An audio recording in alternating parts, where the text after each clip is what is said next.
Salutations there, YouTube. Cyrus here. We're gonna be doing another food for thought. This time, we're gonna be having Necromorphs and Xenomorphs. Up there.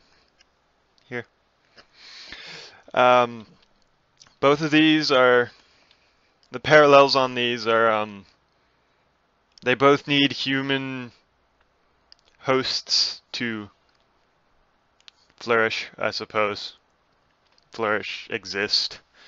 And they're generally more deadly than their human counterparts, which, with the exception of the engineers, spoiler alerts, by the way. Mostly, yeah, spoiler alerts. There will be spoilers. So, we're going to start with Necromorphs because I think I understand more about them, a little bit more. Necromorphs from the Dead Space series are dead flesh brought back to life. It doesn't necessarily need to be human, and that's one of the points I will make later. But it works by a signal from the markers, which are just weird statue things. That's about right. Yeah, sort of. Close approximation.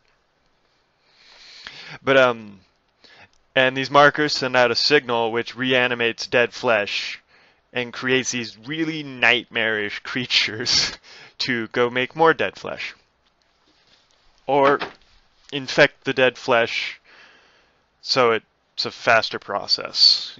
And so the Necromorphs were, the general Necromorphs is humanoid with the arms that have scythe spike things coming out of their hands. And that's just the general form. There's a lot more, and that's one of the points, is they have more variety than the Xenomorphs do. And they can just, and like, I'll cite examples, I suppose. You got those basic ones, you got the upgraded versions, which are black, and that's been the topic of a lot of racism among my friend groups. And probably everyone, but it's not racist. You got these weird bad things which infect people. You got pieces, like body parts that sprout like tentacle things that like just pull themselves around. You got explodey ones. You got giant, big, brute gorilla things. You got weird spider-ish things that just jump on you. You got like charging ones. Like, there's just this wide variety of Necromorphs. Each one has its own niche, I suppose, enemy type. But like I said, the signal doesn't need to be human. So the marker signal doesn't need to be human. It doesn't just reanimate human flesh. So theoretically, it could reanimate both the victims of the Xenomorphs and the Xenomorphs themselves, if they manage to kill some. So that is a point on the Necromorph side. Also, we're not going to go with those super massive Necromorphs, because that's just, there's no real contest at that point. So like the Leviathans or the giant moons, yeah, no, we're not going with those. Sorry. Yeah, so going to this way, Xenomorphs from the Alien series games. We're not going to do the AVP ones because those aren't technically canon. But I do not know quite as much about these. So we're gonna do the eggs too. The face huggers. Those. So you got those, which are birthed from the queen, which is really big. And they're both like hive mind kind of deals. That's another parallel.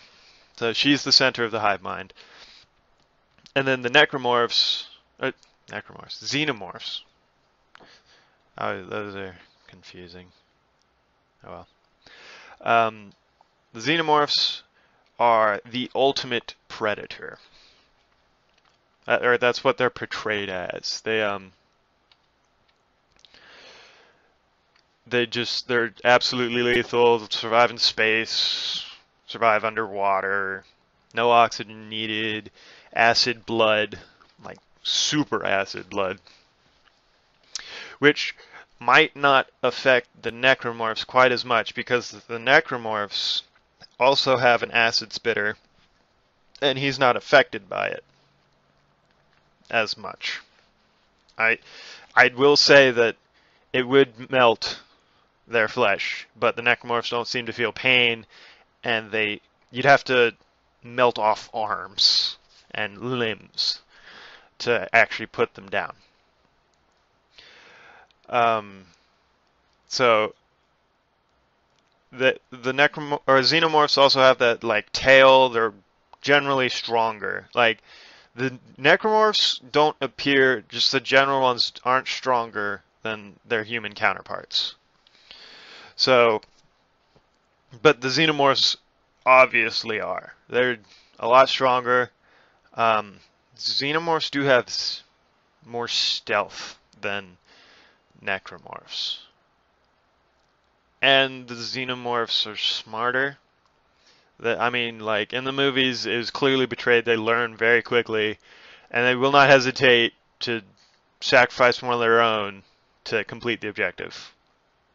Talking about resurrection here. Just, I don't know if y'all consider that one of the good ones. This is the example I'm taking from. But, so I suppose they would eventually learn that they'd have to do like a lot of acid to put just one Necromorph down. But the tail, I'm not sure if it's just for stabbing or if it can like cut too. And then you got, I mean, the face huggers wouldn't really be able to do much there besides die or infect the human population. I suppose the acid would do something, their acid blood when they die. But I don't know. Yeah, the face huggers wouldn't really be able to do much. The queen, if she decided to stop doing the eggs, would definitely be a great asset.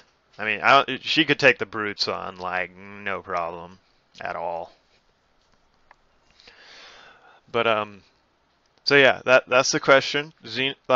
It's the base is you're gonna have a healthy human population that is ignorant of the particular problems that are befalling them. So, and then you got, I suppose, Necromorphs on one side, Xenomorphs on the other side of this city, I suppose, spaceship, whatever.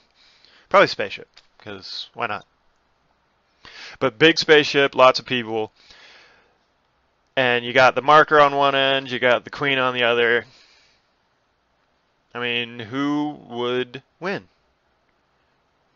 Would the Necromorphs be able to take over any dead aliens, any dead Xenomorphs? Would the Xenomorphs figure out that they needed to get rid of the marker, and would they be able to get there?